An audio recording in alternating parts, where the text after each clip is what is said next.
Jamal Niaz here with Conor Benn. You are amped up. I'll be thinking that you're fighting today. I'm going to be standing a bit away from you today, but this has been called the best card in boxing history right now. The undercard press conference is just going ahead right now. Beterbiev and Bivol is the rematch headlining the card. What do you make of the whole card? And it must have you super excited to be a part of Riad season again. Well, it's just boxing right now, and what His Excellency is doing for boxing is he's changed the game. You know, from the Ring Awards, which was yesterday. Saturday, sorry, losing track of the days. It's it's phenomenal. So, yeah, boxing's changed. And yeah, February 22nd, it's an unbelievable card. You'll never see a card as stacked. Every single one of them fights are headline fights. What do you make of the main and co-main? Who have you got in those? Main event was close last time round. I had Beterbiev winning the fight. I think Bivol can adapt more, he can change his style more, and maybe have more in his arsenal to win the fight second time round. But the reality is, when you're talking that level of skill, it really can go either way. Parker Dubois as well. Such a tough fight. Yeah, see, I like both of them. I think a lot of people wrote Parker off when he fought Deontay Wilder. Yeah, and Zhang as well. Yeah, and Zhang. I'll rate Parker. Love his style, love his agility, the way he moves for a heavyweight. I think he will cause Dubois problems. That's my personal opinion, but can Dubois...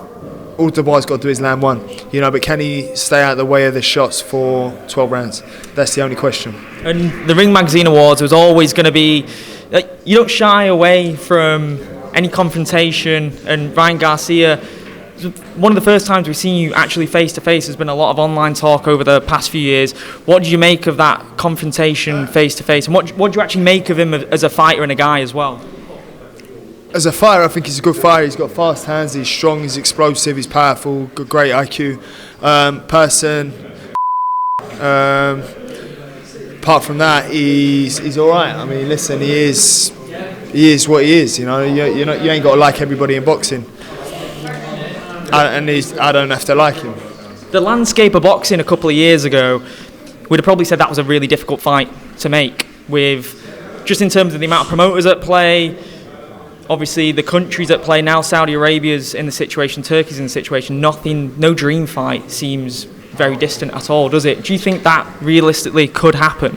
Listen, Turkey's making the fights that the public want, and they're getting the fights they want. They're in demand at any cost. So he's made all the fights the public want so far. And what he has done for boxing in a short period is phenomenal. So listen, all the fighters have to do is say yes.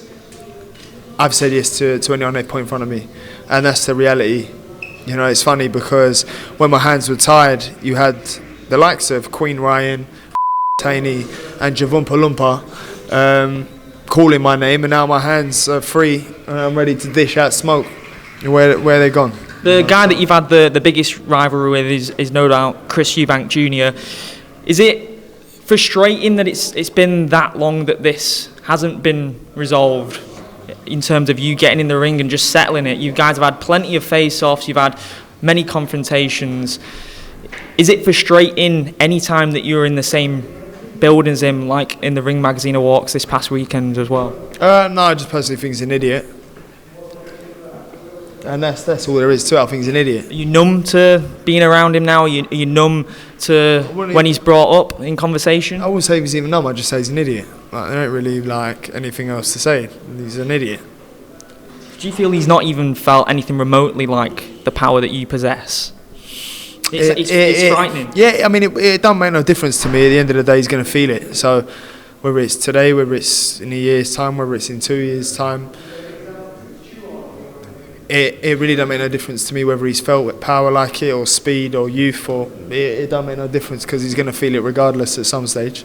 Probably early on, this felt like a fight where you guys hadn't stepped away from your father's legacy. Now it's almost like you forget that you're your father's sons. You both have created your own legacies in the sport. Would you think that's fair to say, and do you still feel the weight of the rivalry between your father and his? Listen, the reality is, if I'm half the man my dad is, I'll be a happy man. I love my dad, I idolise my dad, he's my hero. So for me, if people say I'm in my dad's shadow, what a blessing to be in that shadow. If some people say I'm out of my dad's shadow, it makes no difference to me. You know, I'm proud to be my dad's son, and whether I achieve more than him or not, whether people say I am half the man he is, my dad's my hero. So it don't really make any difference to me. The reality is I do the best I can, and that's all I can do. Final one. Top 5 fights you'd like to see in boxing just as a fight fan this year. I don't know how much of a general fight fan you are, if you like to switch off away from the sport when you're not training and competing, but 5 fights you'd like to see as a fan. I wouldn't say like I'm a massive fan of boxing. I can't give you 5. Probably say Canelo, Crawford.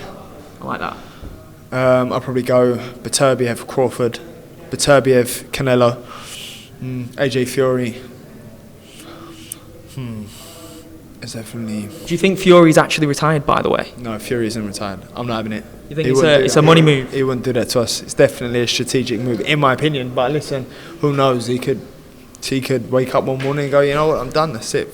Finish. Sail off into the sunset. But then, I don't think he's that sort of man. If he was fighting for money, he would have stopped a long time ago. Final one. Who wins that one? Fury, AJ? It's a tough. I think Fury gives any heavyweight problems due to his style, his size, his movement. But then AJ possesses the power to knock anybody out. So I think it's a fan-friendly fight for sure. But the reality is, it's a 50-50 fight. I think Fury's style is wrong for AJ. But then when all you got to do is land that one punch, you can't write anybody off. Same with Dubois Parker.